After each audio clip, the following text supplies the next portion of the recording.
Kalau duit bagus, saya akan bilang duit the best gitu. Kalau duit tidak bagus, saya juga akan bilang duit tidak bagus gitu. Jadi, seperti inilah. Jadi kita harus tahu di balik token itu siapa, apa yang mereka lakukan, dan visi misinya apa gitu. Dan duit mempunyai semua itu gitu.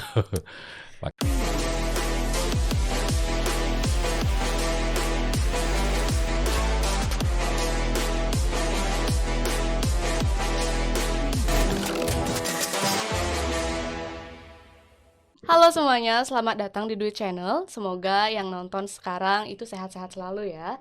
Kenalin, nama aku Della. Dan kali ini kita kedatangan narasumber nih. Narasumber ini spesial banget. Kita datengin dari Jakarta, kita culik jauh-jauh untuk datang ke Bali. Sebenarnya tuh siapa sih? Nah, beliau ini adalah salah satu perwakilan dari komunitasnya Duit. Dah, langsung aja deh kita kenalan sama beliau. Silakan Bapak, perkenalkan diri. Halo, terima kasih saya diberikan kesempatan buat ngisi acara podcast. Saya Rudi dari tim dari komunitas yang ada di Indonesia di grup Telegram dari Duit. Oke. Nah, ini juga salah satu yang sering banget muncul di Telegram kita nih. Setiap ada masalah selalu ada Pak Rudi ya biasanya nih. Aduh Pak, terima kasih banget nih udah datang di sini. Gimana kemarin perjalanannya? Wah, menyenangkan Bu.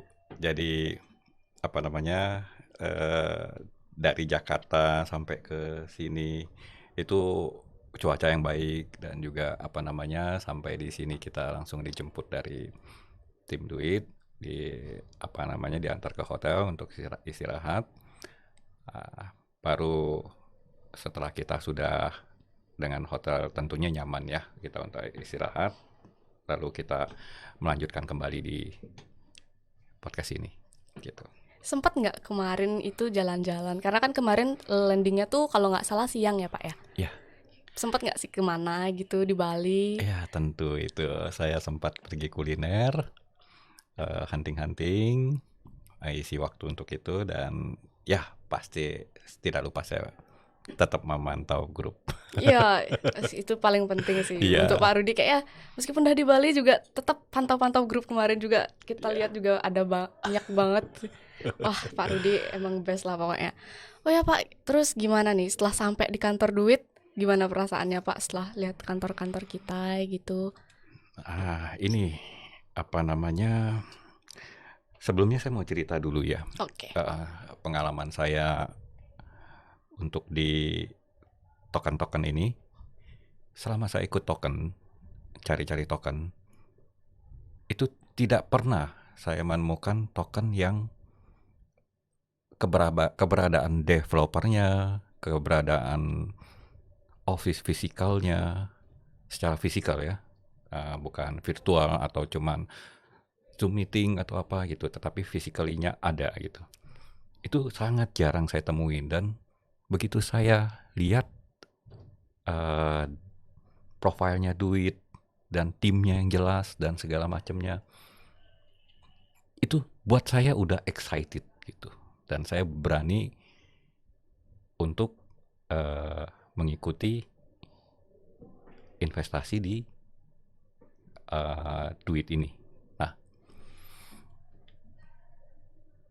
ketika saya diundang, itu saya lebih apa namanya lebih lebih excited lagi, karena dengan kesempatan ini saya bisa melihat secara langsung gitu tim-timnya, berkenalan dengan timnya, dan melihat office-nya, dan berkesempatan untuk bertatap muka sama CEO dari Duit gitu.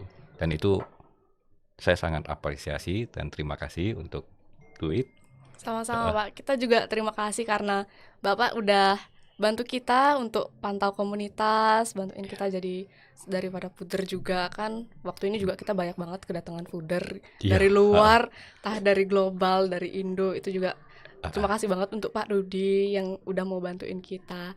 ya, Terus Pak ngomong-ngomong tadi kan Bapak sempat bilang investasi nih ya. di token-token. Mm. Boleh tahu nggak sih Bapak itu awalnya ke kripto, emang langsung ke kripto atau ada kemana dulu nih investasi kayak saham, reksadana, apa Ya, pernah nggak sih? saya dulu memang basicnya dari saham Mm-mm. ya konvensional ya, itu konvensional itu masih berbentuk saham kayak gitu.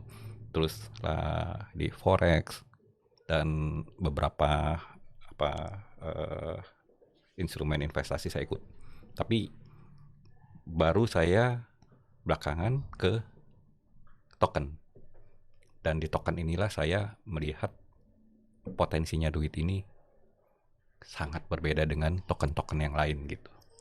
Itu yang menyebabkan saya apa sangat tertarik dengan duit supaya dan satu lagi saya perlu luruskan juga ya. Kemarin itu saya bisa aktif dengan apa namanya di grup duit untuk menghalau fooder-fooder atau apalah istilahnya itu. Tetapi ya saya lakukan itu bukan karena saya berada di pihak duit.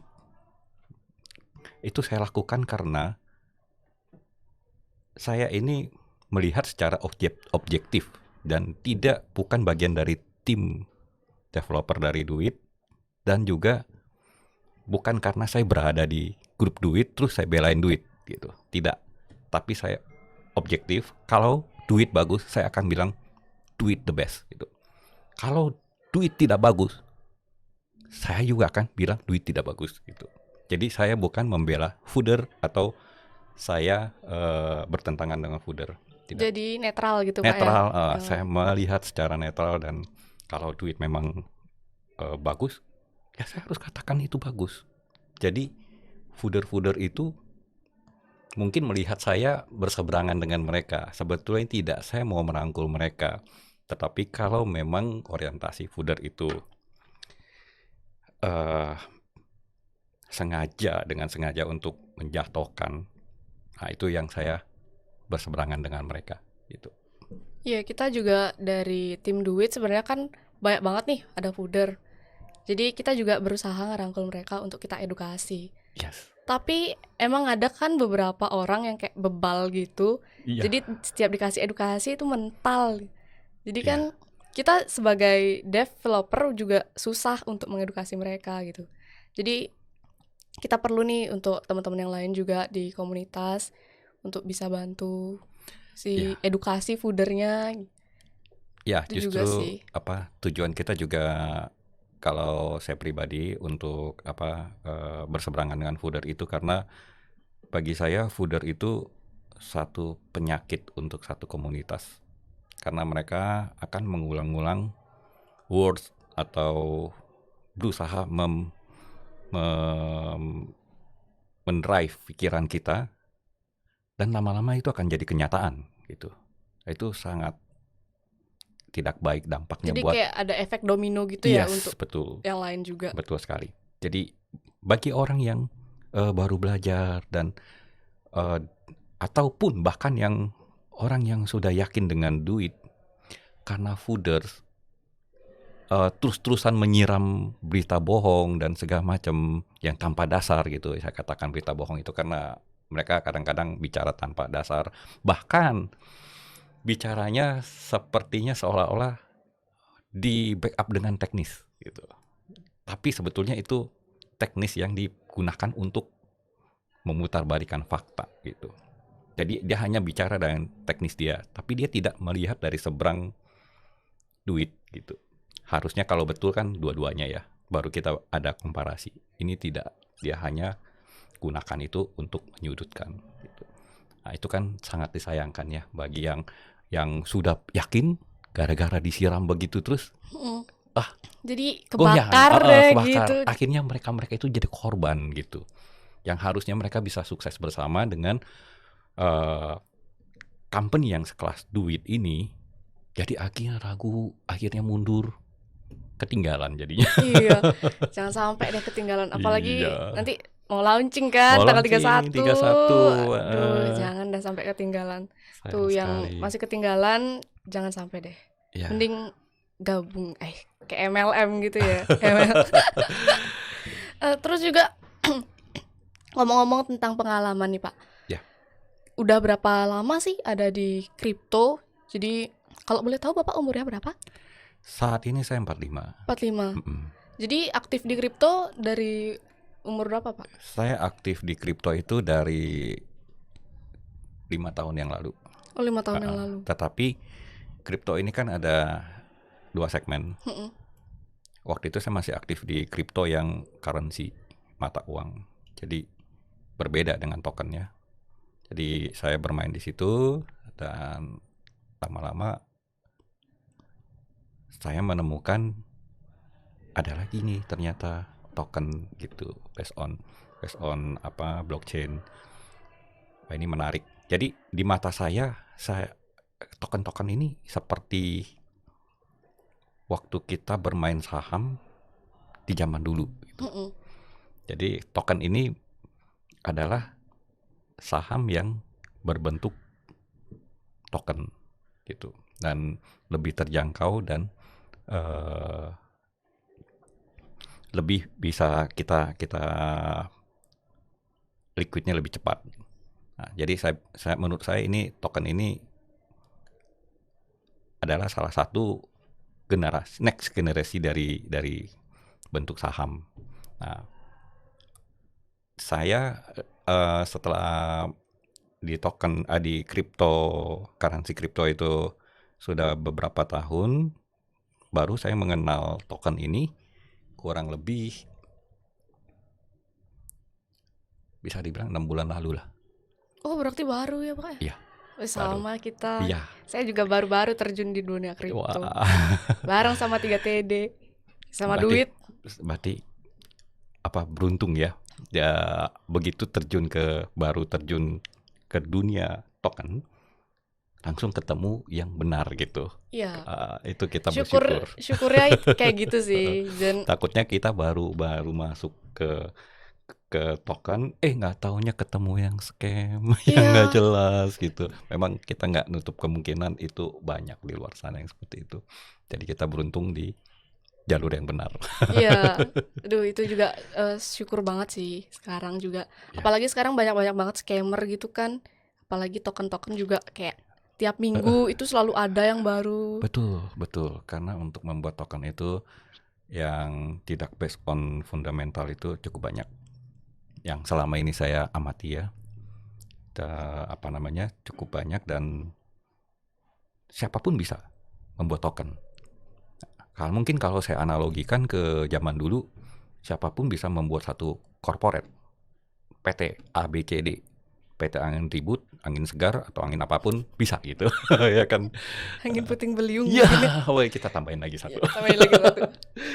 Nah, itu setiap orang bisa mendirikan corporate kalau zaman dulu itu istilahnya. Tetapi corporate itu dibaliknya apa gitu, ya kan? Hanya nama satu PTA, tapi bidang usahanya apa? Nggak ada yang tahu. Nah, bisa juga kosong gitu, nggak ada apa-apa, cuman ada nama PT aja. Nah di kripto pun gitu.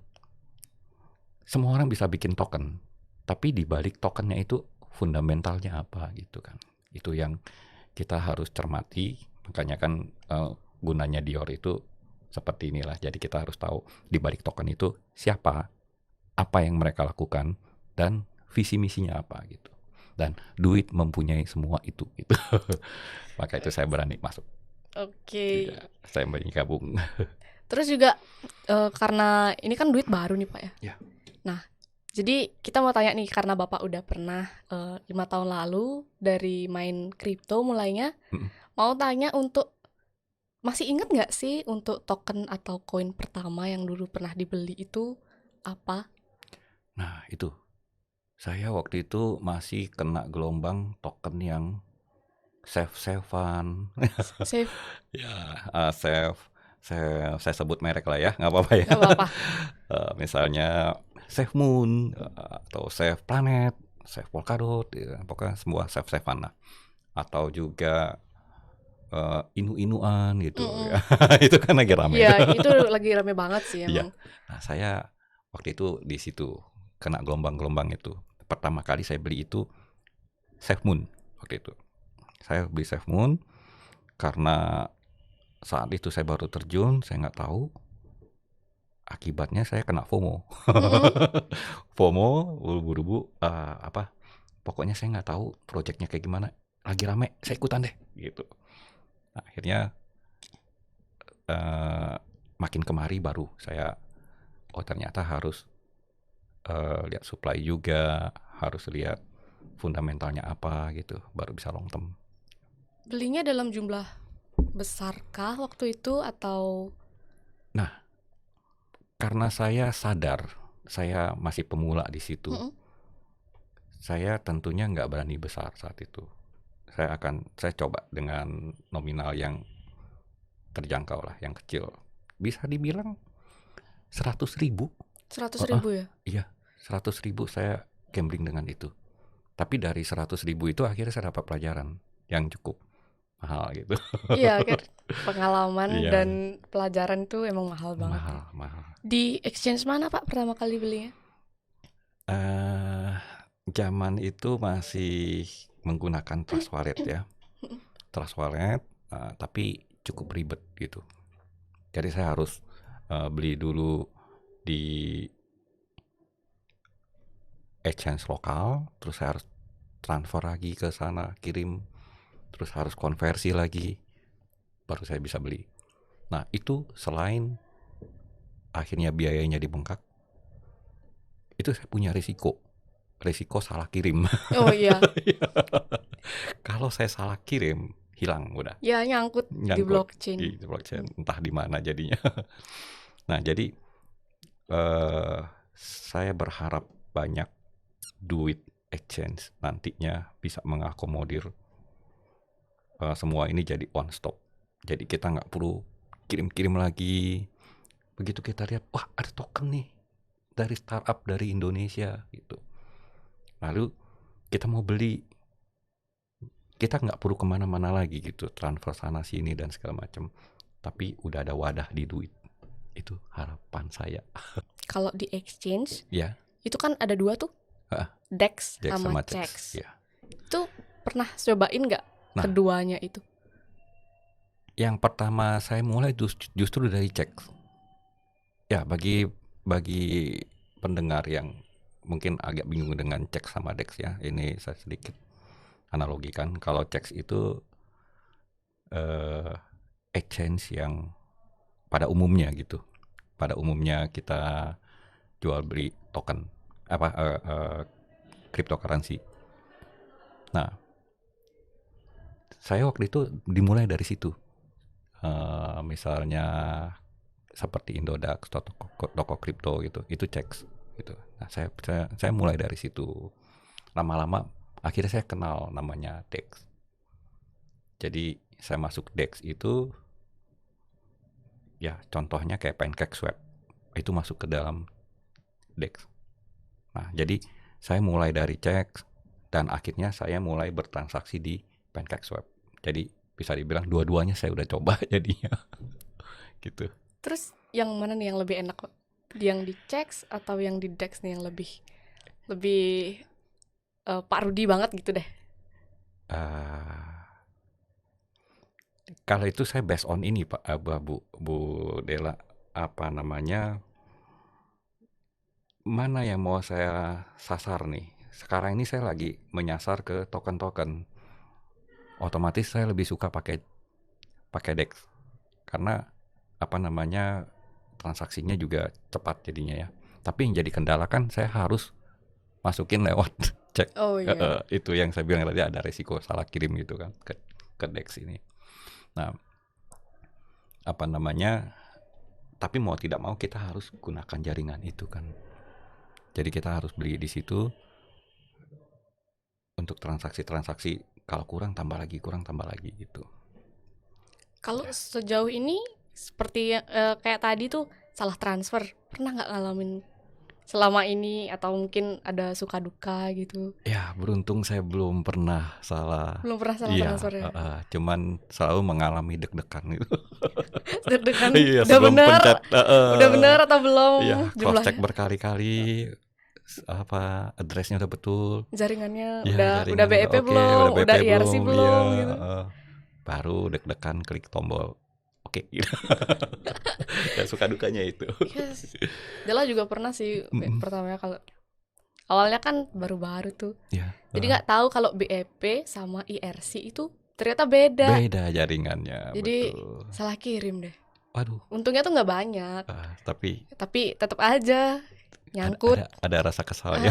Rasa kesal di dalam hati gitu ya. Iya, aduh Jadi, kok begini gitu. jadi ya udah kalau mau transfer ntar dulu deh. Tadi udah. Nah inilah, Pikir-pikir lagi. inilah sebetulnya buat kita yang mengerti di apa yang biasa melakukan transaksi ini pun kita masih mengalami kesulitan ya, sama mengalami apa namanya eh, agak-agak bukan sungkan, agak Bingung segan gitu. atau apa kalau untuk mau deposit lagi atau apa gitu.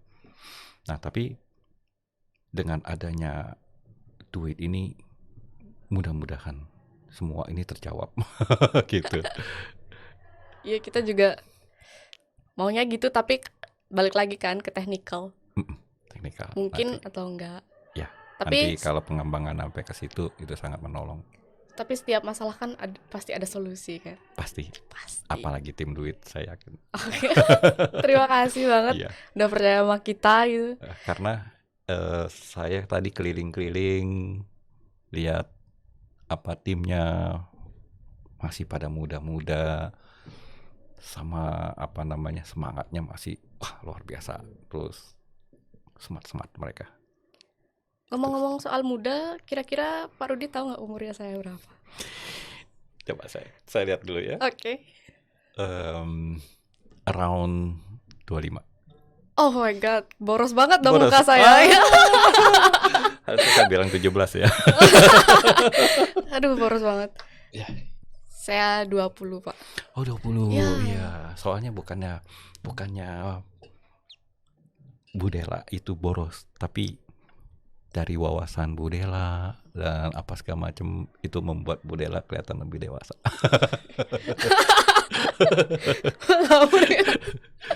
Oke. Iya sih, emang Kak boros sih dikit mukanya, tapi kalau Pak Rudi berkata seperti itu, oke, saya percaya deh. Jadi emang sih kita di sini pada masih muda-muda. Ya, semangatnya luar biasa. Begitu saya masuk kantor ini auranya udah. Itu yang menarik ini loh. Begitu saya masuk kantor ini mengingatkan saya ke kantor Google atau Microsoft. Itu konsepnya sama. Jadi kita tahu lah ya, Google itu konsepnya itu waktu bekerja harus enjoy, harus relax, baru kita bisa keluar ide-ide kreatif. Nah, di kantor duit itu sama. Gampangnya kita lihat secara visual, cat temboknya warna-warni, ya kan? Jadi nuansanya cerah gitu. Terus tidak berbentuk kantor konvensional yang nuansanya monoton gitu. Jadi apa namanya, saya lihat di sini betul-betul semua yang bekerja di tim yang bekerja di sini itu bawaannya, walaupun kerjaan ini saya tahu lah di Cex ini pasti under pressure-nya tinggi ya. Berhubungan dengan coding dan segala macam, dan waduh banyak sekali apa namanya dengan nuansa kayak gini bisa mengatasi semua. Itu bagus banget. Iya. Ya. Jadi kita juga ada beberapa permainan kayak contohnya biliar gitu kan. Ya, itu ada meja biliar juga tadi saya lihat di depan. Mungkin lagi waktu istirahat bisa sambil melepas penat atau apa. Stres gitu. Stres. Nanti balik lagi saatnya waktu kerja itu semua udah fresh.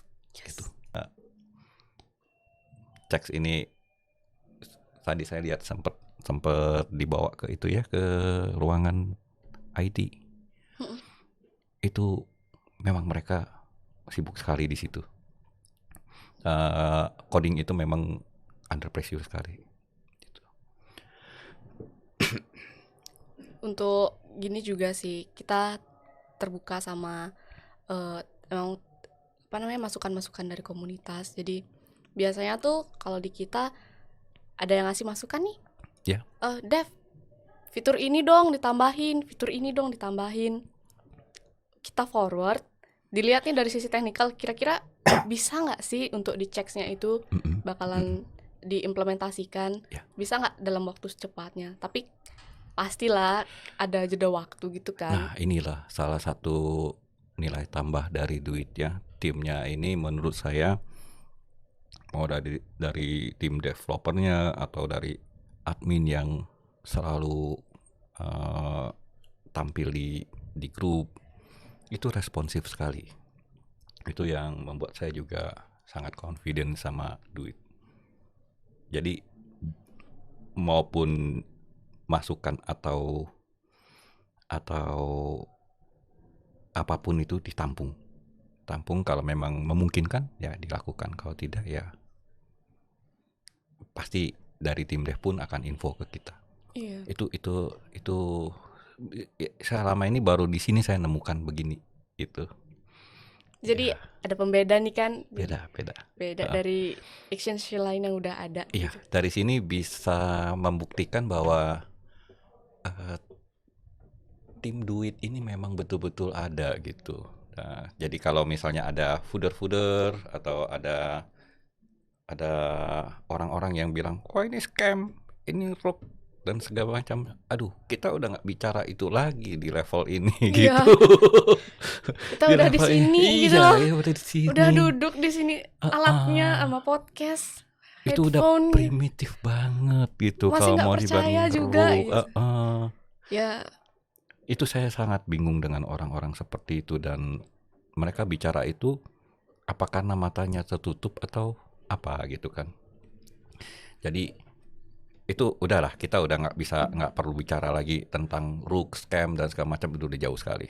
Udah, di pada level ini kita udah bicara eh, duit ini ke depannya gebrakannya apa gitu, kejutannya apa lagi.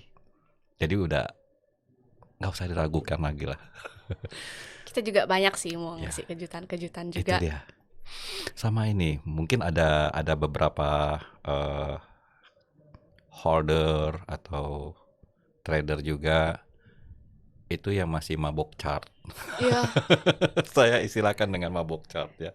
Chart yang penuh dengan ombak gonjang-ganjing. Waduh, dia dipantengin pantengin. terus gitu. Lama-lama dia mabok.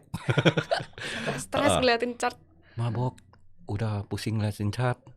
Udah, akhirnya dia nggak melihat duit ini akan kemana nanti gitu. Projectnya akan kemana, dia udah nggak tahu lagi jadinya. Ya, yang dilihat hanya, waduh turun nih, waduh naik nih. Padahal itu biasalah, itu adalah bagian dari proses eh, satu perjalanan token itu gitu. Itu juga berarti jadi tantangan nih Tantangan betul. untuk apa namanya dari tim buat edukasi. Berat sih, apalagi Iya, kripto kan baru tuh ya Pak ya, baru betul. baru banget, belum ada nih mata kuliah kripto kan. Nggak ada, belum Ya itu siapa tahu nanti learning by doing kita iya, semua.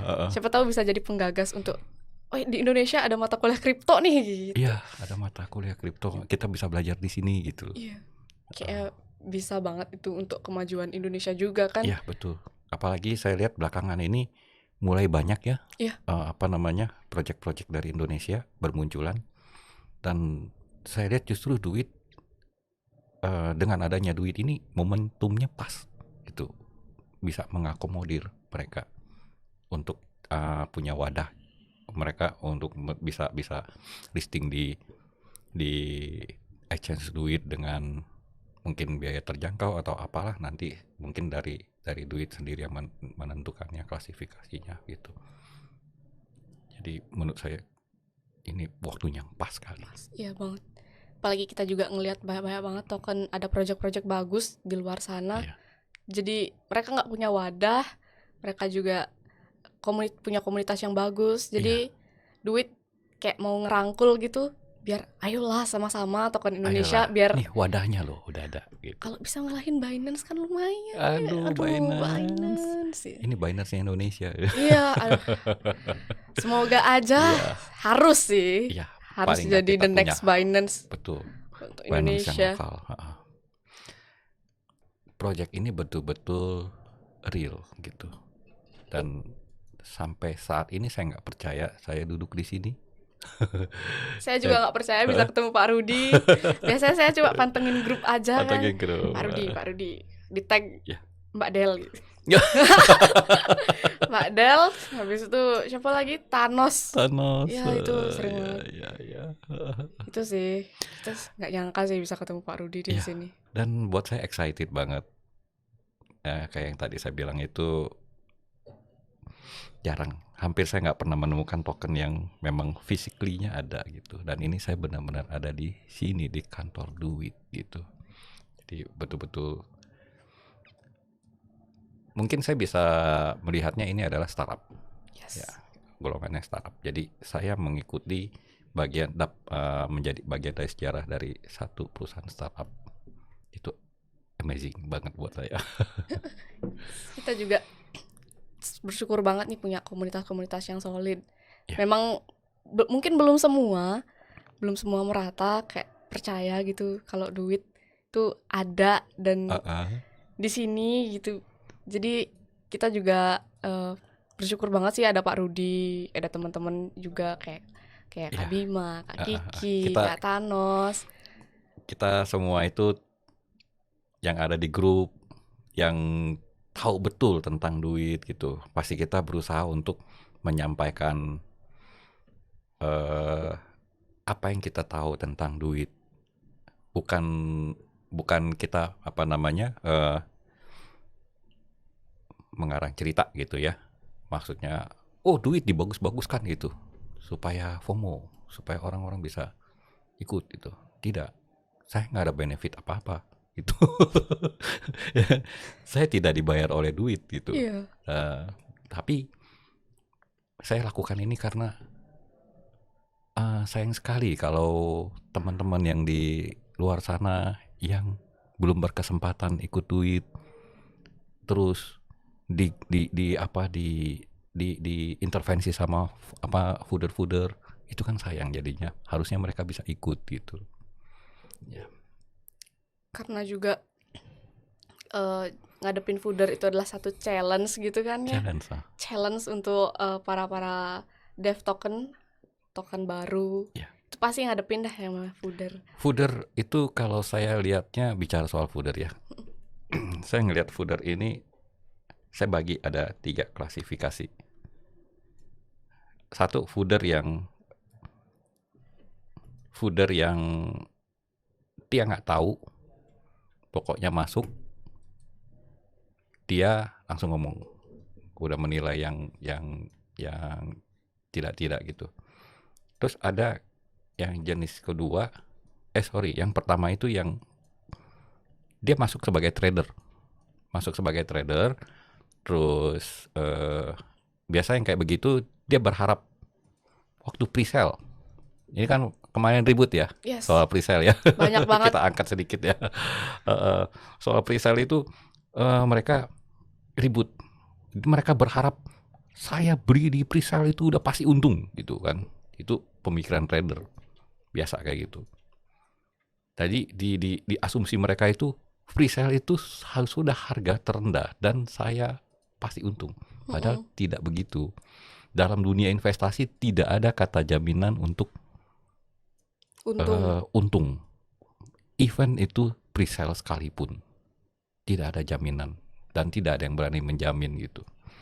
Nah, tapi mereka mimpi di situ. Begitu dia bangun dari mimpi ternyata ada proses turun dan segala macam. Nah, akhirnya mereka kecewa dan mulailah dia jadi fooder gitu. Udah dengan asumsinya masing-masing. Itu yang pertama. Yang kedua, fooder yang golongannya barisan sakit hati. Iya. Ya, itu maksudnya barisan sakit hati itu dia sebelumnya udah pernah di token-token lain dan segala macam, terus mengalami hal-hal yang buruk lah ya, yang kena rug lah, scam lah. Akhirnya dia trauma, tapi lihat duit nih. Jadi akhirnya ngelihat token yang baru muncul lagi, benci tapi rindu gitu. Jadi ada love hate relationship gitu ya. Benci tapi rindu. Oke lah, saya masuk lah katanya. masuk. Nah, terus ada momen-momen ya seperti tadi lah pre-sale gitu, masalah pre-sale. Jadi luka lama dia, borok lama dia itu terbongkar lagi. Akhirnya sakit hati. Waduh, bener kan kata gua kan. Token-token di Indonesia tuh nggak ada yang bener. Iya, Masih jadi kayak gitu. stigmanya ke Iya, bawah gitu ya. ke bawah. Karena dia udah merasakan itu sebelumnya gitu kan. Nah, yang terakhir yang ketiga, ini fooder-fooder yang memang dia kepingin mengacaukan apa namanya image dari satu token yang bagus. Pokoknya diserang terus sampai collapse. Dan saya nggak tahu tujuan mereka apa benefit buat mereka, saya nggak ngerti sampai sekarang. Nah, apakah kau udah jatuh terus dia mau serok bawah atau segala macam, saya nggak ngerti. Tapi yang jelas dia spesialis untuk food. Ini yang sangat berbahaya. Iya. Ya, tapi yang jenis yang ke-1, yang kedua itu masih ada obatnya. Kita masih bisa edukasi. Yang kayak gitu kita masih rangkul. Kita coba edukasi semampu yang kita tahu. Kalau memang kita udah nggak tahu, tentu kita minta bantuan dari tim dev ya, yang untuk menjelaskan yang lebih teknis, lebih di daerah duit, otoritas duit gitu. Tapi kalau kita kan semampu kita gitu, yang umum kita kasih tahu. Nah, tapi kalau untuk fooder yang nomor 3 itu udah nggak ada ampun. Jadi Sebaiknya dimusnahkan itu. sebisa mungkin lah Iya, dihindari gitu kan. dihindari. Karena itu kita sama dengan berbicara dengan lingkungan negatif kalau kayak gitu. Kenapa saya bilang gitu? Apapun yang kita berusaha untuk edukasi ke dia akan dibantah terus. Jadi untuk apa kita edukasi lagi? Gitu. Mereka akan terus membantah dan membalikan fakta gitu. Padahal kita bilang ini A warnanya biru, jelas-jelas itu biru. Fooder ini akan bilang bukan, itu hijau gitu. Jadi akan membalikan fakta yang tidak memaksakan kehendak mereka gitu. Jadi lebih baik disingkirkan. Kayaknya bahas fooder tuh nggak ada Nggak ada habisnya, gitu. habisnya. Nggak ada habisnya. Tapi seru. Iya, tapi seru. Aduh, kan keceplosan. Iya. Kayaknya kita perlu buat sesi lain nih untuk podcast bareng fooder gitu misalnya Barang kan. fooder. Ayo yang fooder kita undang ke Bali, podcast bareng kita, gimana, berani nggak? Ayo. Tapi nanti kita akan tunjukkan ya. iya, Pak kita Dela. tunjukkan bukti aja sih, Iya. kerja nyata. Kerja nyata kantor duit seperti apa. Saya jamin nanti akan begini. Nah, juga ngomong-ngomong tentang fooder, kayak kita cukupin dulu sampai sini gitu. Nah, panjang terus banget. iya panjang banget. Jadi kita buat sesi lain aja deh Sesi untuk lain. fooder. Nah, terus juga nih Pak, Bapak kan udah di sini nih sekarang jadi perwakilan komunitas. Udah lama juga kan ada di komunitas kita, bareng-bareng kita juga. Ya, Kira-kira lumayan. apa nih harapan dari komunitas untuk duit ke depannya? Saya rangkum dari komunitas yang ada kemarin-kemarin tuh intinya satu sih, mereka berharap duit ini bisa mengakomodir semua token-token yang ada di Indonesia itu, ada bisa list di exchange duit dan mempermudah kita gitu, fitur-fitur yang mempermudah kita untuk bertransaksi. Ya itu akhirnya jadi kita semua dapat meminimalisir resiko, dan mereka berharap nanti, termasuk saya berharap itu fitur-fitur yang ada untuk pemakaian exchange itu nggak ribet gitu. Itu satu. Tapi memang dari tim dev juga udah udah memastikan itu ya. Dan harapan lain itu segera rilis. Bentar lagi Sebentar lagi rilisnya. ya. Bentar Tanggal berapa? lagi. Tanggal berapa? 31. 31. Oke. Tunggu dong. Don't miss it. Jangan Jangan ketinggalan. ketinggalan. Ini masih ada waktu berapa lama lagi nih ya? Paling hitungan hari lagi nih. Hitungan minggu. Minggu. Iya. Dan bentar lagi hitungan hari berarti. Minggu lagi 3 minggu nih. 3 minggu. The end of the October. Iya, duit rilis. kritis. Nah, ini kesempatan juga buat kita masih bisa berinteraksi langsung dengan Pak Jimmy dan tim-tim dev. Nanti kalau duit udah skalanya udah besar, mungkin kita udah nggak semudah itu. Astung kare. Karena ya pasti mereka punya kesibukan masing-masing gitu Iya, ya. Heeh. itu juga sih. Nah, nggak kerasa nih Pak, ternyata udah lama banget nih kita ngobrol-ngobrol di Iya, sini. Kira-kira ternyata udah udah udah lumayan lama 1 jam nih. ya. Berarti. Terus juga kita terima kasih banget sama Pak Rudi. Iya. Nah, sebagai kenang-kenangan, kita ada topi Wah, souvenir. Nah, ini untuk Bapak Rudi. Nah, waduh, saya dapat topi itu juga duit. sebagai rasa terima kasih kita Iya. dari tim karena Bapak udah mau jauh-jauh ke sini. Udah pandemi gini kan. Justru saya yang terima kasih dari begitu banyak peserta di grup, saya dipercaya dan dipilih untuk datang ke sini. Teman-teman harus tahu nih, akomodasi dan transport duit loh yang bayar. Jadi saya taunya beres sampai di sini gitu. Jadi kalau masih dibilang kok bohong-bohongan nih, scam nih. Aduh, udahlah, basi itu. Kita nggak bohong-bohong loh guys. Ya. Oke, Pak Rudi, makasih banget udah sama kita di sini 1 jam. Sama-sama, terima kasih Bu Dela. Ya kita harap juga bisa ketemu lagi di lain Amin, kesempatan. amin, Pasti amin. sih, Ya. harus itu mah. Kita selalu ketemu. Iya. Meskipun nggak di sini tapi di grup kita Di grup ya ketemu. kan ketemu Iya. juga. Thank you Pak Rudi. Ya. Dan untuk teman-teman, segitu dulu podcast sama Pak Rudi hari ini.